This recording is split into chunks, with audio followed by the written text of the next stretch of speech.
nsaba busabi era njagala okubebaza mukulike yabafudde mu kooti nsharingira video eno kubateekateeka kooti mbadde nsaba ng'ennaku z'omwezi 22 omukyala sipiika wa Kampala bamuteeke mu kaguli naye ayimiye wali mu kaguli owabeera abasibe kuba yeetaaga kamera laba video eno. The submission. Yes. In addition to the date and of arrest and appearance in court, my lord. Being this, yes, it cuts across, my lord. Yes. And my lord, the fact that he has been in detention also for over 174 days, which is the same, my lord.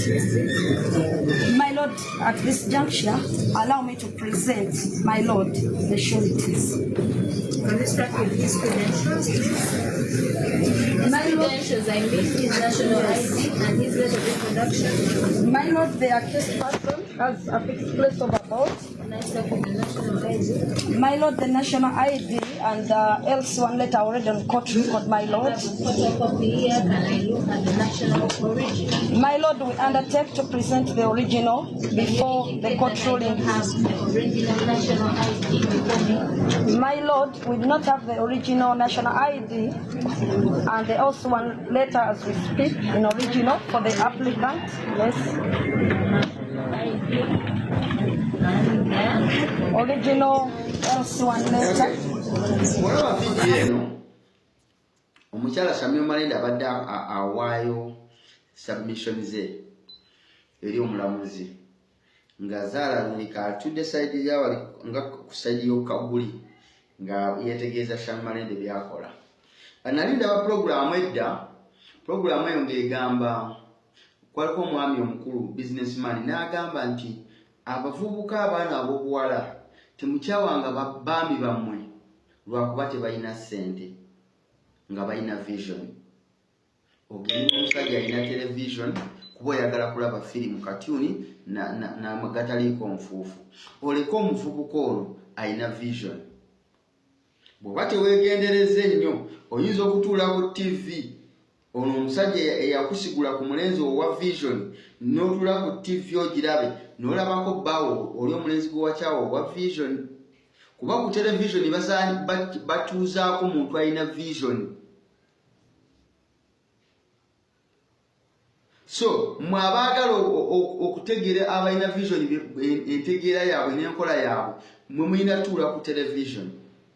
So mweno scandal mweno situation y'ekkooti gye tubaddemu leero ndabye ebintu bingi nendaba nomukyala zaalabulika n'atuuka n'okukwata ku ttama bw'ati. Wetegereza nnyo vidiyo eyo gye mpuleyira n'ekifaananyi kiikino wano nti oyinza okukyawa omuntu wo ng'alina vision olw'okuba ofunye alina television nga weerabidde okumanya nti ku vision ne television ki ekisinga. Kakati beba abantu bolaba omuntu awagira zaalabulika ng'olekawo Samuel Malende obanga oli omwami omuwala eyalekawo omwami alina omuvubuka alina vision n'agenda n'omukadde omwami alina television.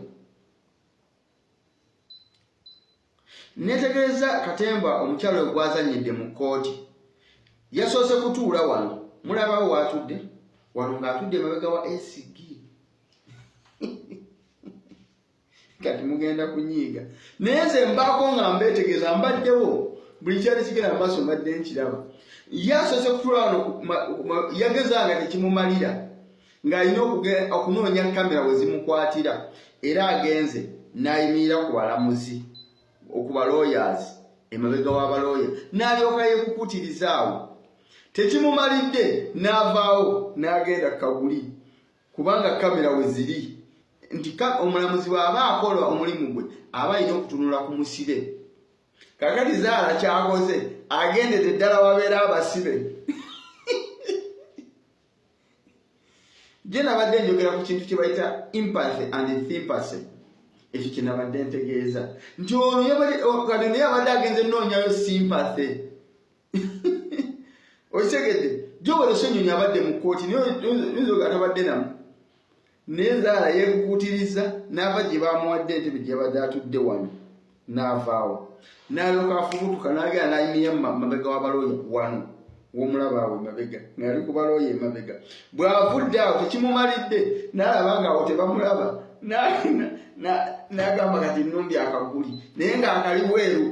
Kati nsaba omulundi oguddako era musheyalinga evidiyo eno etuuke ku bateekateeka kooti, omulundi oguddako bamuteekateekeremu mu kaguli k'abasibe nga buli musibe ajja ayimirira naye awo tusobole omulaba kubanga yeetaaga kamera.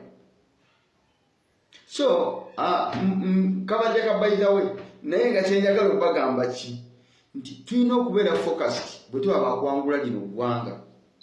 Tulina okugyamu ensonga zino zijjamu omuzannyo. Oli najja mu kooti ng'ekimuleese kwetega. Eko kubadde kwetega. Asookedde wano wabadde atudde n'asitukawo. N'agenda wano emabega w'abalooya n'asitukawo. Ng'alaba tewamala n'agenda kaguli.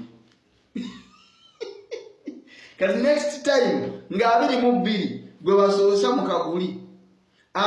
Buli musibe ajja amusange mu kaguli babeeremu baaba.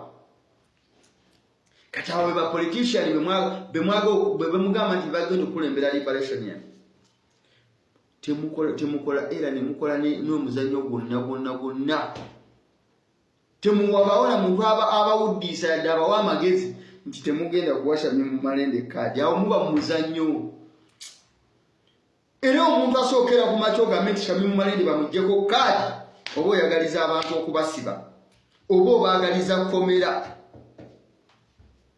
Kubanga nono enyininyini gwe mumuteekako atuuse ne bimuggwako n'akwata ku ttama oyo ng'ali bw'atyo talina kyakukola nga gumusinze. Naye ffe twakusonyiwa kuba tubamanyi mwe muli ba political dealer mubeerawo nga mulimu emuti. Kaakati essaawa zino oggyeyo ekifaananyi ekirungi watuukidde wano ovuddewo olaba nga tewakumala ogenze mabega w'abalamuzi w'abalooyazi olaba tekikumaze noga kakati ngenda kuyingira kwetantala akaguli n'ogenda kaguli. Singa mbadde mbyogera nga toliiwo oba ng'obukakafu tebuliiwo bandigambye empaayiriza. Abasinga ku banno babaddeyo.